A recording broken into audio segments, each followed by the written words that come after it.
right, I'm going to introduce our presenter for this morning, Jordan Marks. Jordan is the Taxpayer Rights Advocate for the Office of Ernest J. Dronenburg Jr., San Diego County Assessor, Recorder, and County Clerk. In his position, he assists taxpayers with navigating issues in the office and has resolved over 500 taxpayer cases since joining the office in December 2017. Jordan assists taxpayers by leading a countywide award-winning educational outreach program on property tax exemptions and exclusions. Jordan also performs legislative / intergovernmental relations for the assessor and helped usher in the passing of an ordinance to adopt Prop 171, providing property tax relief to victims of fires and natural disasters. Jordan, thanks for being with us this morning. Thank you so much for having me, and appreciate you bearing with me during the technical difficulties. So we're going to have a little bit of fun this morning. The discussion that we're going to have is on Prop 15, but I want to take a moment to introduce you to our office. I try to do that every time I get a chance to talk about taxes because they're not usually this sexy of a discussion. So just a real quick, and my share screen's going, there we go. That's my boss, Ernie Dronenburg. Interesting thing about him, and we're going to talk about Prop 13. He was first elected in 1978, and Prop 13 was passed in 1978. And he actually authored the rules and regulations implementing Prop 13, as well as the Taxpayer Bill of Rights. He's a veteran and a business owner here in San Diego County. We do have 5 offices across the county. Most common in your area is the San Marcos office. We actually do a lot of service to the Oceanside community there. You might have gotten married there, or at least your marriage license. We have 415 staff members and an $80 million budget. And about 2 years ago, the office created my position, Office of Taxpayer Advocate. And my job is to help ensure fairness for you and your members, provide education, and if there's systemic issues that we can fix to make it on the taxpayer and the constituent communities, that's what I help do. So just a quick overview, and I know we got a lot of deep information on Prop 15, but what do? We appraise all real estate in San Diego County. And a lot of what we're going to be talking about today is real estate. So we have over 1 million parcels. We've saved taxpayers over $230 million in tax breaks. And we do everything from planes to penguins. So if you can figure out where the penguins are, you get bonus points this morning. We also record vital documents. So anybody been doing a refi on their home? Our office has been staying open during the COVID-19 pandemic to record documents. And so we just hit a record high, 5-year high of 79,000 in 1 week. And so a lot of refis out there, and we're happy to make that happen. We also do the Commissioner of Marriage civil ceremonies. So we issue about 24,000 marriage licenses a year, and we actually perform about half the wedding services. And as of right now, we just reopened our San Marcos office for marriage services, which is good for North County businesses because after somebody gets married, they generally go for lunch. So some small stimulation in the economy right now. I'm not going to get too deep into this, but this is what we're about. Good customer service, financial steward, making sure that we're open to serve your needs, more online and less inline, more online, less paper. And we look at ways to reduce your fees. So if you're in our office and that opportunity is there and you think we could be doing a better job, we want to hear from you. That's how we get better, and we appreciate that partnership. Okay, so we're going to just jump into Prop 13, the history of it and how it works, and then we're going to get into how Prop 15 is going to change that. So 1976, you had an issue where the assessors throughout California, it had an opinion-based system where they would go out and value in different areas. Some of you might have been seeing articles from KPBS recently where there were issues of institutional racism actually in assessment practices. You see that Illinois is under fire right now, and so is Maryland. Some of their assessors were valuing the white side of town where there are more valuable homes at less values. So that means they pay less taxes than the black side of town. And so we didn't really have that issue, I'd say, in California, but what we did have is you did have people that could be more fraught with fraud. And we saw some fraud in the system, some assessors doing personal favors for folks. And it kind of built this environment along with skyrocketing property taxes. So what would happen is the home values, kind of what we saw in 2010, 2018, and a lot of these are going to be similarities, so I want to bring them back. You had every year, prices would go up. Every 3 years, your property taxes were being reassessed on commercial and residential property. So it became sort of a guessing game at the mailbox. So in order to put an end to that, and also the state was pretty well to do at the time. Now, when this was proposed, Prop 15 this time, the state had a budget surplus. So very similar situations. You had this desire by taxpayers to say, hey, we need to have more consistency in the program, and the government's doing okay, so we should go ahead and implement property tax limitation. And it became the People's Initiative to Limit Property Taxation. And so this passed in 1978. And what it said is that we as property owners in California make a deal with the government that we're going to pay 1% of the assessed value. Assessed value, just for some folks that are trying to be like, okay, I'm getting into the lingo, but what does that really mean? In our tax code in California, assessed value is your purchase price on a fair and open market. So for example, if Scott wanted to buy a parcel for $1 million, that would be the base year assessed value. That's how we go based on California. That's why you don't have institutional racism and some of the other things are removed when they talk about the issues and assessments in the nation. Here, it's based on a market transaction. Now, if Scott has an inside deal because he's the chamber president and he goes and buys a property for $200,000 and it's worth $1 million, it doesn't mean he gets a good deal. The rules also say that we have to make sure the value is within a market value. And so if it's really worth $1 million, but he bought it for $200,000, we bring the value up to $1 million. But for 99% of the parcels out there, we see that they're in an open market transaction. You have two realtors on different sides. And so that's the assessed value, also referred to as your base year value. Because not only do you agree to pay 1% of your assessed value, but every year from that purchase price year, it can go up to 2% of that value per year. Also, what Prop 13 did is it limited property taxes by making sure the legislature had a 2/3 vote to put taxes on the ballot. And that was pretty much an overview. So I'm going to give you an example of, now it was really homeowner driven in 1978. So an example of the median home price in 2019. So the average property tax price was 2.6% in 1978. So you can imagine ours is 1% today. If you bought a home and the average home price in San Diego County was $590,000, at a 1% rate, you would be paying $5,900. So if you look at a 2.6% increase, and I apologize, just going to shrink my screen.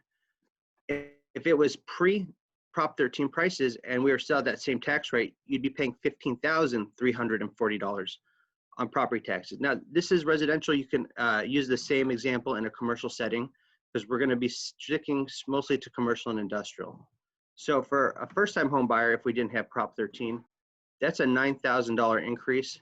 And so you could see the price and affordability became a real issue, especially in our skyrocketing property tax and residential and in commercial market. So again, this is really important to understand. You are now smarter than 99% of the folks out there. Prop 13 is a deal between you and the government at the time that you purchase. Because sometimes you're like, hey, I just bought a home for $700,000 and my neighbor owned that for $300,000. Well, those neighbors might also be 7 years old and on a fixed income or on a different income scale, but it allows you at your time and your budgeting to make that agreement and to say, I can afford to pay these property taxes as long as I own the property. It's 1% and it's based on the market value at the time you purchase, with an up to 2% increase. That is based on a inflation factor that's not actually based on real estate, it's based on the cost of goods, eggs, milk. And so we saw a full 2% this year, and next year we're probably not gonna see a full 2%. Also, voters can't change, the government can't change anything without voter approval. That's the other part of the deal with the government. I'm just gonna talk about Prop 8 real quick. Prop 8 was passed right after Prop 13 in 1978, which said, well, what if my property that I bought for $1 million is now only worth $500,000? And I know for all of us on the call, we probably remember what 2008 looked like. where you saw your home value go and suddenly drop 20 to 30%.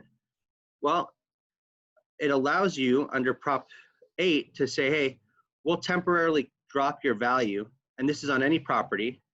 And you can see in the example that red period, that's when you enter that, we'll drop it to market value, but as soon as it comes back up, it's still limited by what that 2% cap would be. So in a green zone where we see you bought your home at 450, that black line in the middle represents the consistency and predictability of Prop 13. So if it shoots up and your home value is 600,000 the next year, can you see me? It says, are we good, Scott? Thumbs up? Okay. So for the green area, if you buy your home for 450 and you're paying $4,500 a year in property taxes, and you're like, hey, I made it work, I got into a house. If it went up to 600,000 the next year, which we've recently seen, your property taxes would have gone up $1,500 to the next year. Prop 13 protects you from that. And at the same time, if your home value drops to below 450 or that line, we can take it down to reflect the market. But as it comes back, you'll see your property taxes steadily increase no matter what, but it can never go above that. So you always know that you can afford whatever property you purchase in California. Okay, so I'm going to jump into the split roll initiative, but I'd like to open it up, Scott, if it's okay, for any questions about Prop 13 before I jump into the split roll initiative. Any questions on how Prop 13 works? It's really important to understanding the changes that are going to be coming. Okay, we're good to go. Great.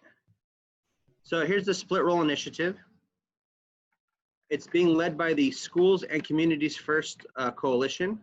And you can see who some of the funders are. Primarily, it's the Teachers Association. You have the Chan Zuckerberg Advocacy Nonprofit and SEIU.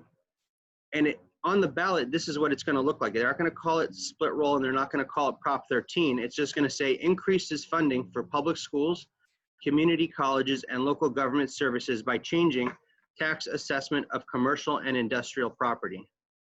So that's the title, and I know all of us are familiar with the titles don't always reflect everything that takes place in a ballot initiative.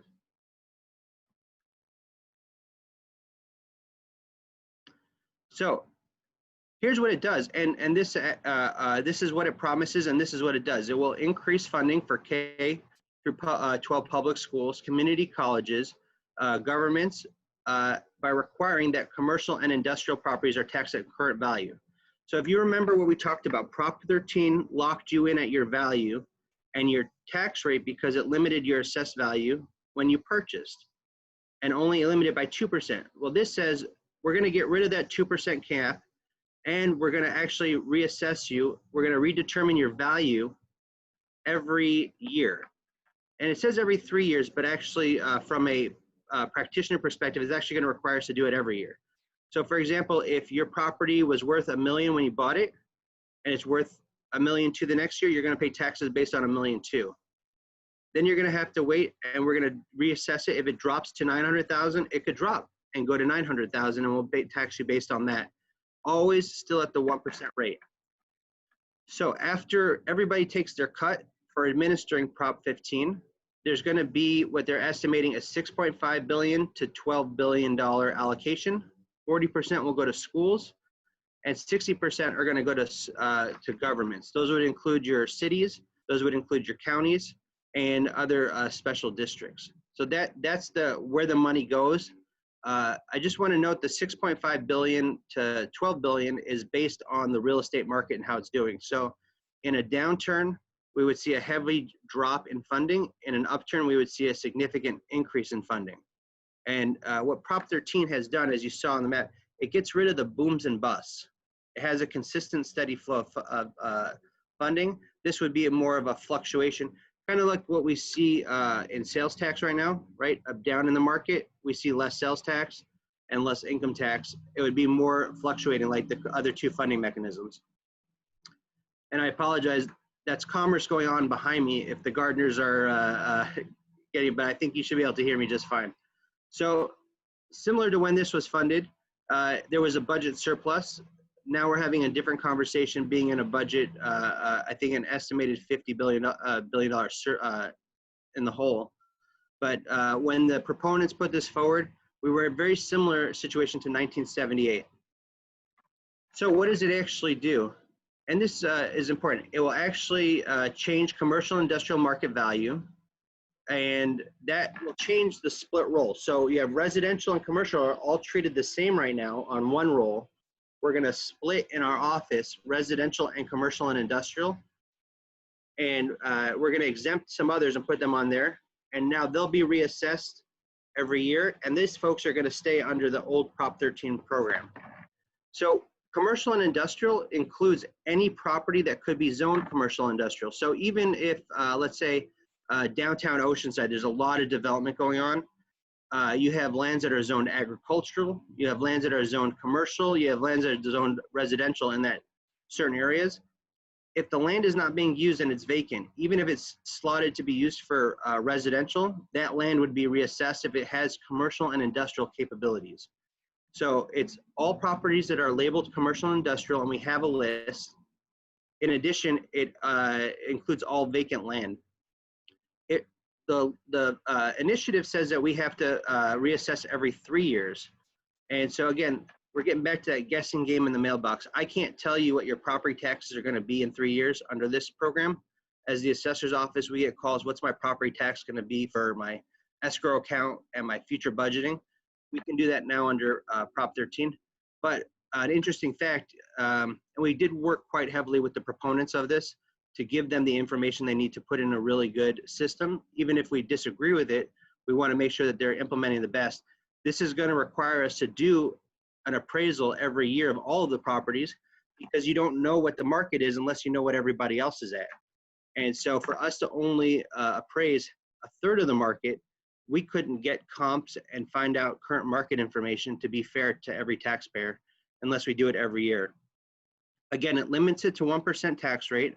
It exempts residential and agricultural, so multifamily, every single family residences, and agricultural is limited. Now, not agricultural commercial processing. So the farmland where you get the carrots, that would be exempt. If it goes to the factory next door on the next parcel to process, that would not be. And then there's a small business exemption for businesses that have property valued under $3 million. And that would be phased in through 2025 and 2026. The rest is implemented within a year. So I'm going to kind of dig a little deeper into the small business component, because a lot of people are interested in that. There's two small business exemptions that are there.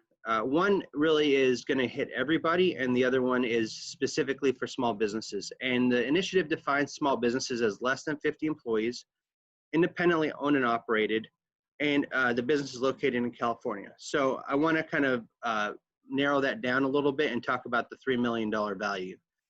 50 employees, first for our office, as the assessor's office, we've never gone in and looked into somebody's HR books. That's going to be a new thing for us, but we're going to have to determine if you have less than 50 employees. Independently owned and operated. So Scott, do you have any chains in Oceanside that are headquartered outside of California, but they operate in Oceanside, but they're owned by a small business, you would say? Yes, we do. So for example, like a Carl's Jr. or one of those, they are based out of, they used to be based in California, but now they're not, headquartered somewhere else. Even though it's owned by a local operator, those are all considered not qualified under this initiative. If they're operated or controlled, a postal annex or some of these other businesses, if they're headquartered for their national office is not in California, and even if they are shown to be a licensed independent owner operator, they would still not be qualified under the small business definition. And then the other part is the $3 million. And so I'm going to get into the $3 million. If you own over $3 million of commercial and industrial, and actually it could even include other, we won't include your primary residence property, you would trigger that that loss of qualifying for the small business definition. And it's going to be important when we talk about the renter community. So for example, if you have a landlord that owns 2 strip malls in Oceanside that are potentially worth over $3 million in value based on the current market, all the businesses that would, that owner would not qualify. And so I'm going to get into that when we talk about renters in a moment.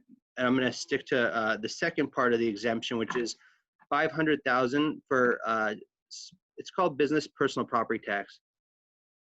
A lot of folks, and we have over 50,000 accounts here in San Diego County, don't realize that every year you have to file if you have tangible personal property. So for example, if you have a bakery and you have a equipment worth over $5,000 in your business, or a pharmaceutical producer, the equipment, we actually have a tangible personal property tax. This would exempt $500,000 off the top for businesses. And actually that's really good. It would, in a lot of ways, it would get rid of about 90% of the accounts that we have. Probably Qualcomm, and I think there's a Genentech factory over there in Oceanside. They're probably gonna have more than $500,000 worth of equipment and they'll still be paying. But for a lot of the small businesses, it actually would clear up those accounts. And so does anybody have any questions about what a business personal property tax is and how that would work? If you have a question, just unmute yourself and jump in.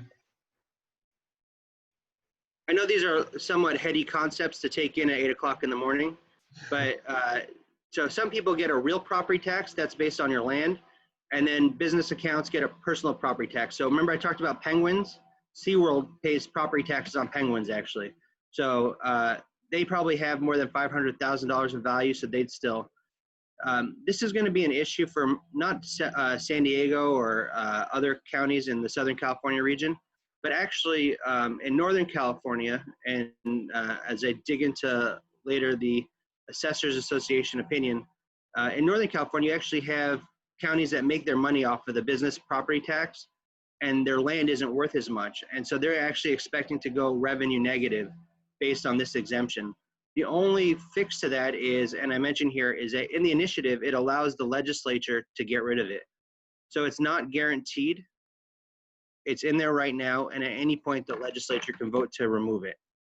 Okay, and so now we're gonna get into the renters, and this is gonna be really the discussion for small business owners. You have what's called a triple net lease. And a triple net lease, and I apologize, it looks like Commerce is getting too close to me, so I'm gonna go inside over here.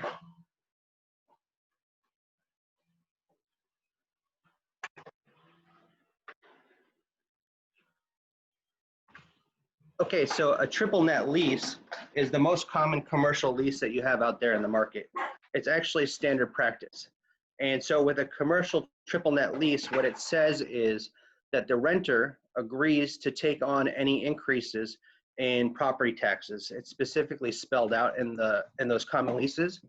So if you have a small landowner that has a strip mall and they have 10 businesses that rent from them, the triple net lease says even though the small business owner doesn't own the land, the landlord, who will get the property tax increase if they have over $3 million in value, they can pass that on, and it's already agreed to that the small business will see their rents increase. So that's kind of a big hiccup. The initiative doesn't stop that process, and so a lot of the small businesses right now that are renting, that are not making their rental payments, they would see, especially in Oceanside where you have a lot of older commercial property owners, when their taxes go up significantly, that's going to get passed right on to the renting community. So there's a phase-in period for this. The part of the, for our office, the phase-in period is pretty bad, and it's a 13-month implementation period, which includes actually writing the rules, going to Sacramento, and if any of you have been a part of the legislative and rule-making process, 13 months is not a lot of time. But that 13 months also is the time for us to hire to meet the new appraisal needs. And so we're expecting at least 130, maybe to 200 new positions in our office for commercial and industrial. One of the issues that we have with that is it takes us about 5 years to train somebody to do commercial and industrial appraisal work. It's pretty complex, and the rules for state taxes are complex. So from an office perspective and a functionality, and again, we've expressed this to the folks that wrote this, it's a tough lift. to make sure that we're doing our job right. And so right now there's actually 130 unfilled appraiser positions across the state. And we're expecting to hire 900 by all 58 counties if this is passing. So we're seeing not only a job shortage for the people to do the work, but also there's going to be a scramble from all these offices to try to fill these positions. Part of the other issue is that this is going to require us to go to other counties. So remember I talked about that aggregation rule? The aggregation rule is going to require us to work with other counties and value land outside of our county, which we've never done before. And especially in like those rural counties, they have really hard time filling those positions. And so we have to have a fully staffed assessor's office in every county to meet the needs of this initiative. We're going to find it very hard to do. Some of the Northern California assessor's office are highly concerned about their ability to what's called close the roll or complete the roll duties by state law and have values on these properties. So that's kind of a quick and dirty breakdown of the initiative and some of the concerns that we have, but also, you know, the proponents say that there will be funding. That is absolutely true. We would see what some say is the largest property tax increase in California history. Some say the biggest tax increase. I haven't seen the numbers to show that, but I do think it would be a significant tax increase on the commercial and industrial properties. I did want to show something interesting, some historic numbers from our office. We took a look at the values of properties from 2003 to 2019. And if the median home price between that period has gone up 10% from 2006 peak in those peaks and valleys. And then also we looked at it with the 2% increase. The roll value has gone up 61% under Prop 13, whereas the property value would have only gone up 10% in that same period. So was there a lost income and revenue over time? Absolutely. I think that that's one of the arguments that they say is, had this not been around 1978, we would have had some different baseline to start from. That is absolutely true. But this also shows that the current values produce more revenue than if we had just been on a market-based system like they're trying to implement with Prop 15 since 2003. These are some CalTax numbers that we saw that one of the other comments is that homeowners carry unfair burden versus commercial and industrial. These are some studies that were done by OC Tax that shows that this is non-occupied. So these are second homes. They really did a definition of your home, your residential versus every other property. And they found that actually that part of the pie has expanded since 1978 versus contracted. And so that was addressing some of the factual concerns about residential carrying much more of the tax burden. So I apologize. This is the Assessors Association. In their 100-year history, even when Prop 13 was on the ballot, they've never opposed a ballot initiative. It's made up of 58 county assessors. They are from the San Francisco, Santa Clara, San Diego.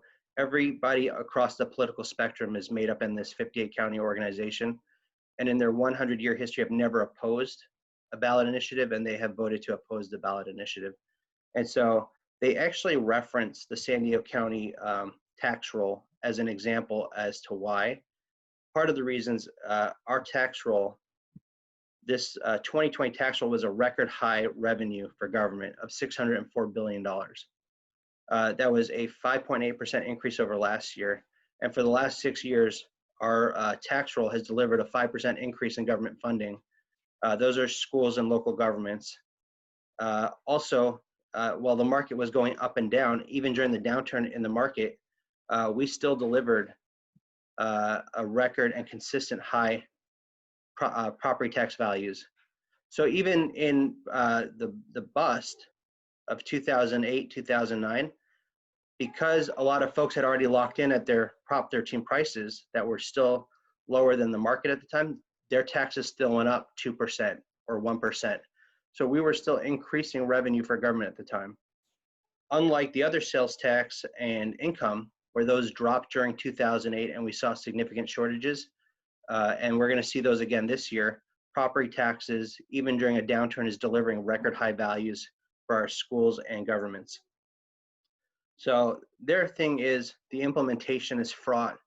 The Assessors Association issued a white letter, and this is the second initiative that the proponents have brought forward this season. So I don't know if you're aware, but there was actually an original initiative that was pulled. It had a $2 million exemption for small businesses. They increased it to $3 million. But actually the primary reason they pulled it is because the Assessors Association sent over a white paper saying, hey, you've mixed up the words exemptions and exclusions, and you're actually going to get a significantly less revenue than you would have expected. And they realized they had written their initiative so poorly that they were actually cutting themselves out of a lot of revenue. So they had to spend another $5 million to collect the signatures and bring a second initiative to the ballot, which they did qualify. And that's the one that I talked about today. So we have been working with them over this period. We did ask them to make a lot of changes, and a lot of those were ignored. And I think that's what led to the Assessors Association overall to oppose this. Now, from a personal level of my boss, and again, his thing is, not only is it a bad initiative, but also we think that this would wipe out a lot of small businesses with the rent increases across San Diego County. I mean, if people are worried about making their rental payment now, we will see a lot of increases in rental value and taxes passed on to small business owners. And so there is a concern about that tidal wave of tax increase wiping out a lot of the small businesses. So I have a couple of other things to touch on, hopefully save you a couple of bucks, but I want to stop there and answer any questions that you have. And I could talk about the Assessors Association opinion and valuation, or about the initiative. You have a question, just unmute yourself and jump in. Hello, Jordan. This is Gumaro with Main Street Oceanside. A little scary about the small businesses, as I manage the Downtown Business Association. But is this also going to affect property values moving forward because there's no tenants potentially, or any of these concerns? Yeah, so there is an expectation that there would be a correction in the market, especially from like commercial REITs, or actually some of the larger landowners the Teachers Association actually has a large investment in our California properties actually.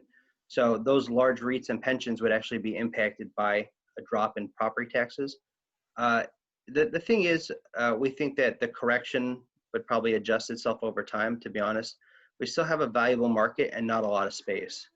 And especially in places like San Diego County, you see in the residential market right now, for example, the home values are going up.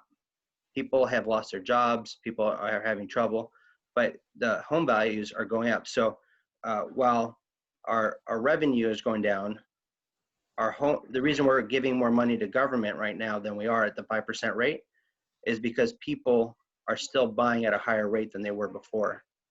Again, that's that Prop 13 protection. You know what your bill's going to be. This would be one of those situations where we would see it pushing higher during a downturn, which would be bad for the people paying the taxes. But so anyway, do we expect a correction in the market? Yes. Do we think that personally that it would correct itself over time and come back? There is that expectation. The only thing that would be of concern is the multifamily market. We think that that would actually drop significantly. Currently, we're waiting to see how the current rules across the state regarding rents are impacting out-of-state investors that are buying in our residential market. So, but yes, and just to answer your question, as we see the 25% drop that we're expecting, at least in the commercial market, we would also see a drop in the revenue that would come in from our tax roll too. Thank you. Any other questions? I have one. This is John. Morning, John. Hey, good morning, Jordan. The 2% increase that you mentioned, does that apply to commercial property as well every year? Yes. Commercial, industrial, agricultural, everybody has that 2% increase. The full market does. Okay, thank you. The only exception to that is if you're regulated by the PUC, the Public Utilities Commission. Those are maybe like AT&T and Sempra and some of these other ones. They're not.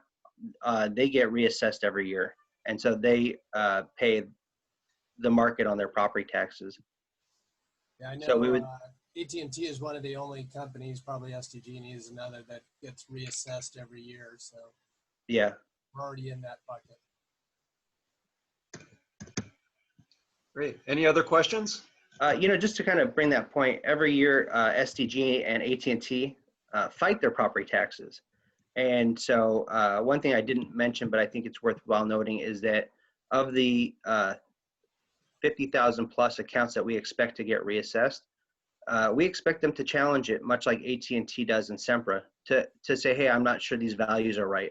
So we're expecting our appeals program to be overwhelmed with really high technical appraisals. And so right now, this year, we have 3,000 appeals. This is going to cost us to bring in attorneys. We're going to expand our appeals program. And actually, the counties across the state are worried that they're not going to be able to handle the appeals within 2 years, which is we have to do by law. And so in some areas across the state, such as Santa Clara, Apple, for example, appeals their property tax and they put a value on their land of $20. These are hundreds of millions of dollars of value land. And the reason they do that is if you don't get to their appeal within a certain time, we have to accept what their value is.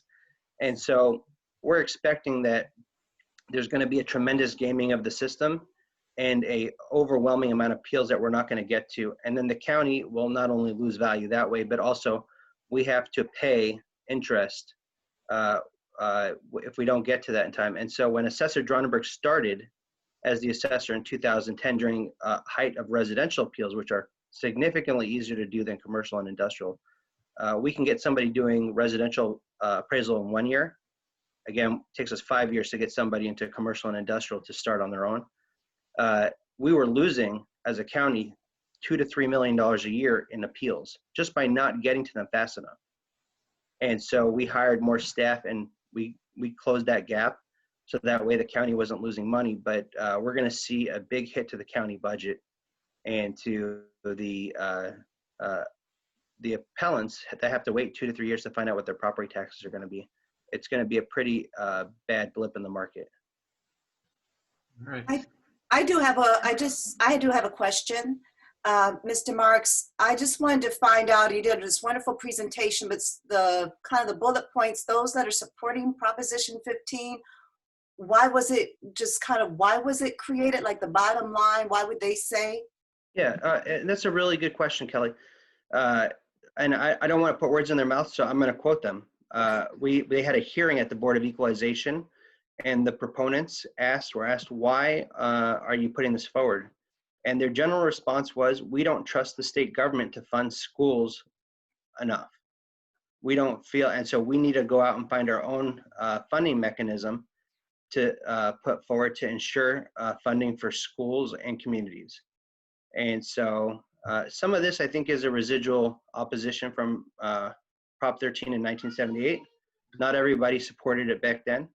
And one of the groups that did take a hit during the revenue funding was schools in 1978. And so I think the state has made adjustments to their funding, but they don't feel that it's been enough and that this needs to be done. There are some examples of some larger companies that they feel don't pay their fair share. So while we were just asked about Main Street, Oceanside, that the impacts are going to be pretty substantial, there are companies like Disneyland that have owned their property since 1966. And so while their land value hasn't gone up, they have 160 acres over there. They have made improvement value. So Star Wars Land and the hotels, they pay larger property taxes, but again, it locks it in. Dell owns a lot of property, but my response to that, and just to be fair, is that if you wanted to go after the billion-dollar companies, it should have been limited to the billion-dollar companies. Unfortunately, what we're seeing is that it's the small mom and pop shops on Main Street and small business owners that are going to get wiped up in this. But in the end, I don't feel like funding schools is a bad thing. I don't know if this is the right mechanism at the right time to be doing it this way.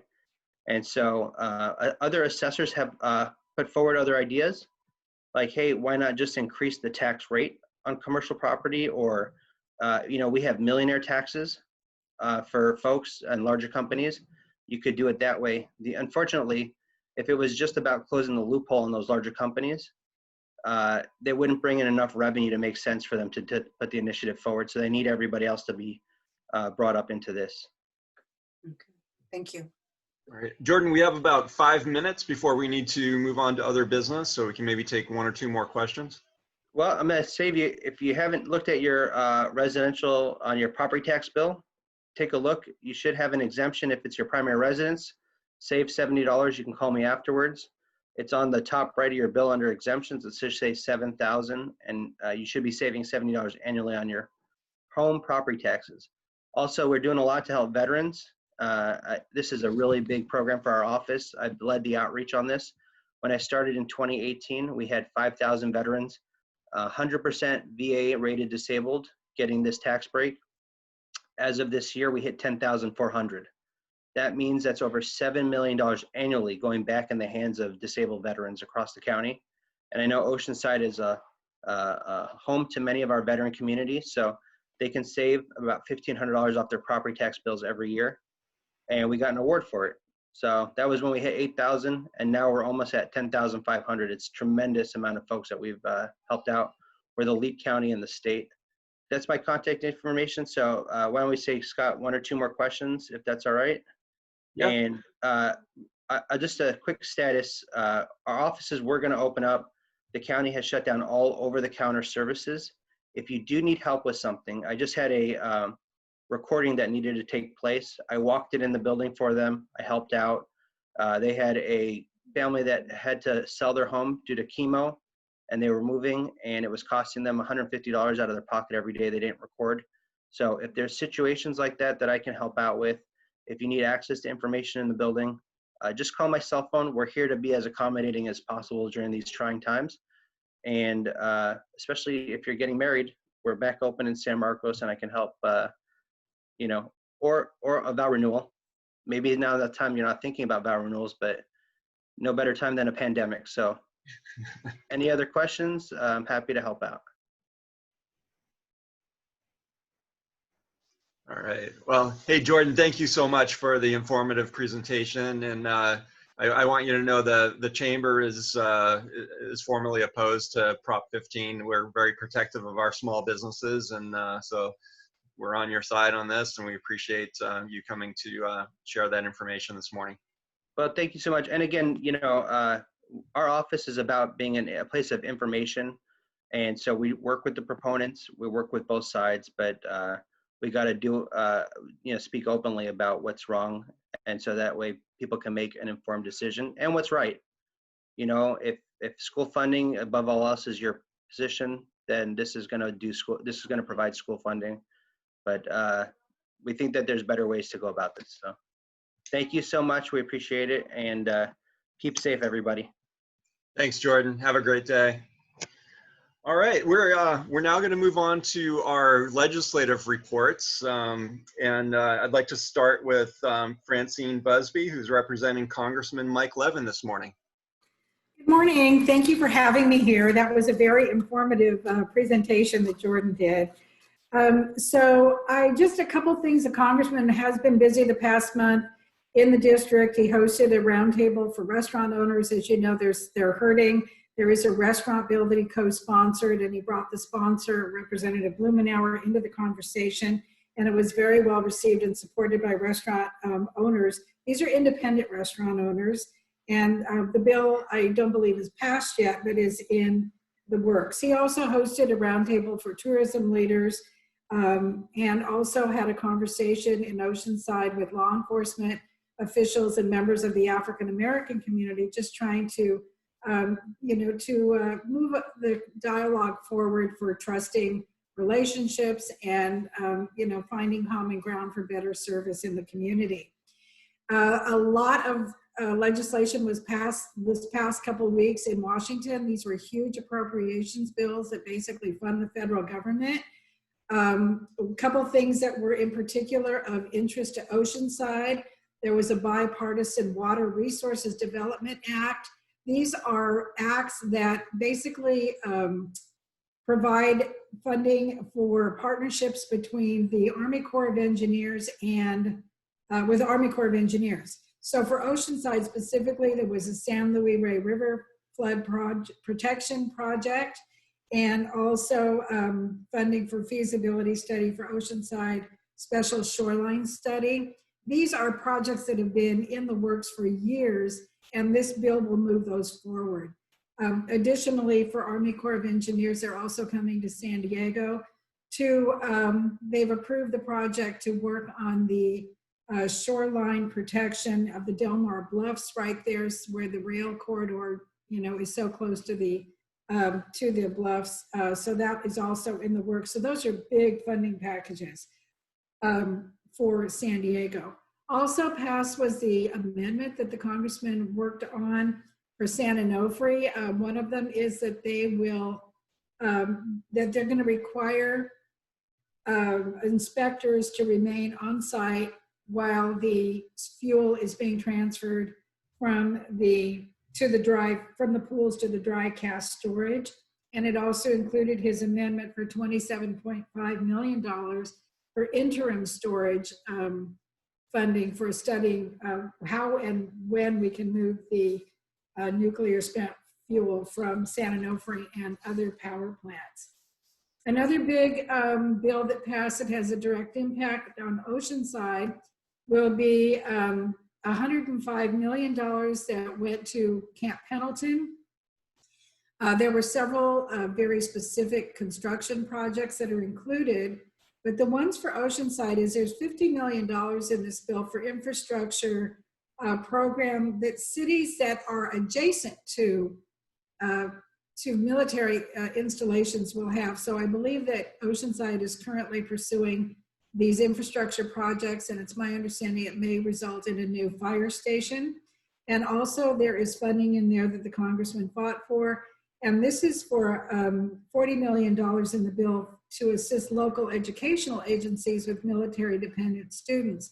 So this would support any Oceanside school district schools that are located on Camp Pendleton would benefit from this kind of funding. There are a lot of other things going on in Washington, D.C., and the congressman has done two of the bills passed out of the Veterans Affairs Committee, Veterans Economic Recovery Act that would help unemployed veterans who are transitioning to the civilian job market, and also a VA Employment Transparency Act that would help veterans who are seeking medical care in the VA that may not receive what they need, and it gives them the ability to have recourse for the medical care that they need. He also just chose for his constituent of the month another Oceanside resident, and that would be DJ Johnson. He's a defensive football coach at Oceanside High School. He's been a mentor to young people. He has an annual backpack program that he provides for students that benefits students all over the northern San Diego County region. If you like, I can go on, but basically the big issue that everyone is waiting for is the resolution of the next coronavirus relief package. The House passed a bill in May 15th. It includes many measures that people want: the extension of PPP, the extension of individual checks, eviction protections, housing and rental assistance, payment this was a big one for the congressman that all the local mayors signed on to, would be payments to our local governments to help them backfill some of the costs that they have incurred during this time. There would be expanded tax credits, also funding for federal elections to make sure our elections are protected, protection for the U.S. Postal Service. There's a lot in the package they passed on May 15th. The Senate just introduced their bill, the HEALS Act, last week. I'm not sure that they've actually passed it because it was very contentious, but as you probably know, The leadership of the House, the Senate, and the administration are meeting nonstop, trying to find compromises to pass this as quickly as they can, because the $600 unemployment benefit that the federal government provided on top of unemployment through the states has expired. There are 20 million Americans who are unemployed who are counting on that payment to help them pay their rent, pay for their food and basic expenses. So the congressman would like to see them all come to an agreement and pass this as quickly as possible. He is expecting to get a call, and as soon as this week, to have him go back next week to vote on that. So that's pretty much it. There's a lot more that he's done, but I think those are the highlights for Oceanside. Thank you, Francine. Appreciate the update. I see we had Fernando from the Assembly Member's Office on the call, but he dropped off. So I'm going to go right to Crystal from Supervisor Desmond's office. Good morning, everyone, and happy Thursday, right? I always forget what day it is. So a lot's been going on at the Board of Supervisors, and I'll start off by saying thank you once again to Oceanside Chamber, who are valuable partners to all the efforts that we're making in San Diego County. I know the supervisor truly appreciates the work that you guys are doing, Main Street Oceanside, the work that you're doing. Boy, San Marcos. You can tell my coffee's worn off. Oceanside, the city of Oceanside, Michelle Geller working for our businesses, so we appreciate that. We had a board meeting this week. One of the items that we talked about that all the supervisors unanimously voted on was to ask the board to support the waiver program to allow in-person learning at elementary schools, essentially solidifying local control. And it was mostly, I mean, the waiver program from a state level is pretty well spelled out, but the supervisor's intention was to make sure that the Board of Supervisors in the county was not a barrier to any schools or parents or associations, private schools, charter schools that wanted to reinstate in-person learning when the time was appropriate. So they all unanimously approved that the board would be supportive of waivers. Also, another item that the supervisor proposed and was voted on and was approved on consent was living well during the pandemic. As you know, San Diego County is a live well county, focus on health. The supervisor wanted to make sure with all the programs that are being funded with COVID-19 really hitting people with underlying conditions as hard as they are, he wanted to make sure that the focus when we are doing Live Well is also educating people on what those underlying conditions are and how the county is here to be supportive of improving everyone's health so everyone can live well. So that was approved. Also, allocation of CARES Act dollars, and I know that this has been very confusing. I know the Oceanside Boys and Girls Club has been very interested in this. What it did is it took $25 million of CARES Act dollars that's been allocated to the County of San Diego and puts that towards child care programs, because we well know that if students don't have a place to go, if they're home, parents aren't going to be able to go back to work. So industries and companies like Boys and Girls Club are having programs during the day where it's in-person learning in smaller group settings. And they have full-day programs, half-day programs, all sorts of things to support this, as they say, disguised learning for students. So we're allocating $25 million for childcare, $18.8 million for food service for seniors, focused on seniors. And then, let's see, what else do we do? Oh, we successfully, for the first time in the history of San Diego County, our district successfully blocked the release of a sexually violent predator into our community. So in Palma Valley, they were going to place a sexually violent predator. We were able to rally the community and block his release into our community. And along with many other things that are going on in the county. So any questions, please reach out. We're here to help. Thank you, Crystal, and we appreciate it. Next, I'd like to call on Michelle Geller, our Economic Development Manager for the City of Oceanside.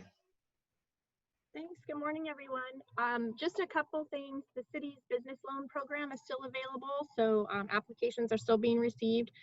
Today, we're launching a new temporary parklet policy, which will allow restaurants to use the street in front of their business for additional seating.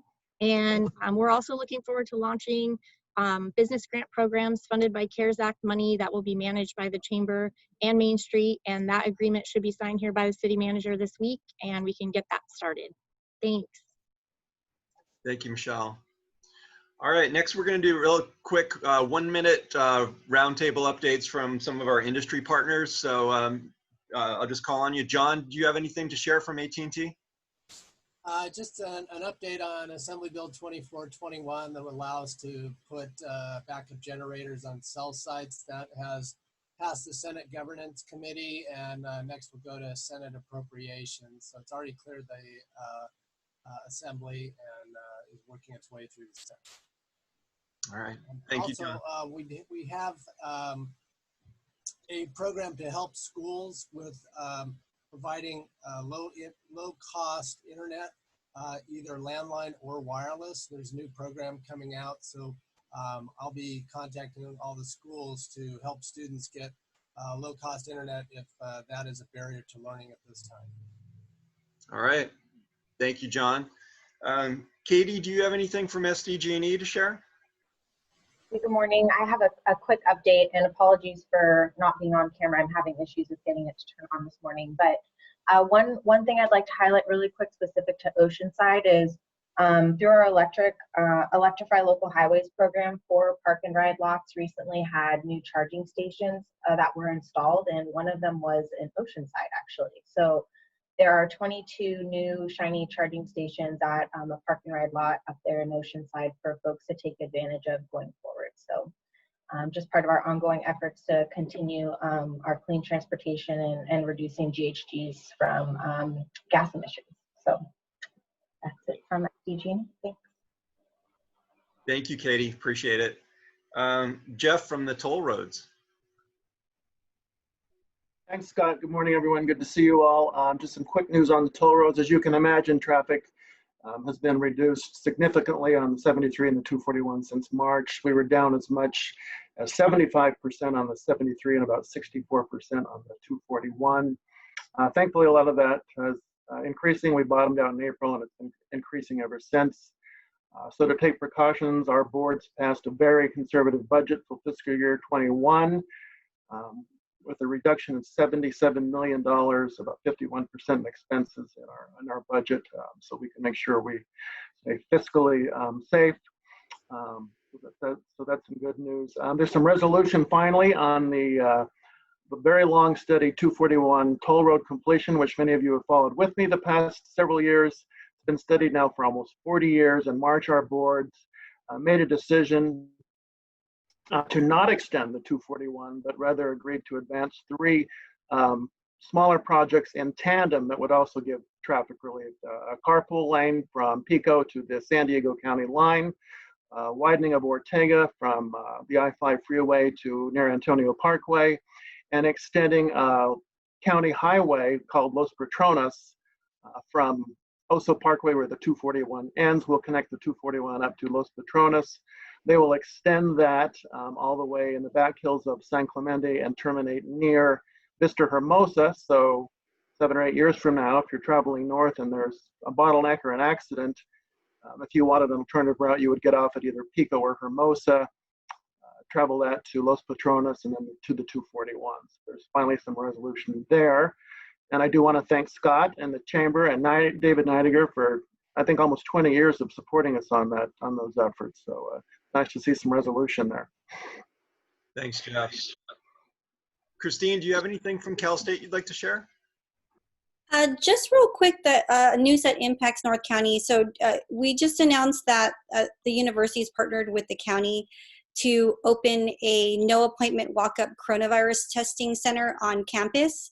It's going to be run by the county, and it's going to be the first county-operated no appointment testing center in North County. It's going to open on Monday, August 10th, and it's going to be open, it looks like 7 days a week, 8:30 to 5 p.m. So just, just know that that's available. They say the test will take up to 5 to 10 minutes, but the wait time is first come, first serve, and the results will take 3 to 5 days. So just a heads up that that's going to be available beginning August 10th. Thanks, Christine. And Gumaro, anything from Main Street? Hey, good morning, everybody. Yeah, a couple things, or actually just one thing, or a couple actually. We do have our farmers market active right now. So if you guys are looking for fresh produce or breakfast or lunch, come down to our farmers market that's located on Pureview Way and Coast Highway. I just want to throw a plug to the U.S. Census. We're doing a caravan this weekend. We're supporting them to do something to get the census counts up. We're going to 3 communities, which is Crown Heights, actually 4 communities, Crown Heights, East Side, and Libby Lake, and also downtown. We're going to finish in downtown Oceanside, as these are communities that are not highly counted, so we're going to be focusing on that. And I just want to just put that plug out there to the U.S. Census and Mike office, Mike Levin's, Congressman Mike Levin's office, to be part of this. And I know Benita, she's in charge of the U.S. Census. She'll be helping here as well during this caravan. So if you guys see us in the streets, make sure to honk and blow your whistle or do anything, all right, guys? So I hope to see you guys. Thank you, Gumaro. All right, so what we're working on for our next forum, which will be on September 3rd, is another COVID legislative update. So we're just working on getting all of our legislators lined up to share that morning like they did back in April and June. We figured it's time for another update. And so with that, I just want to thank everybody for their time today. And we do look forward to seeing you back next month, and hope you'll all have a wonderful day today. Thank you.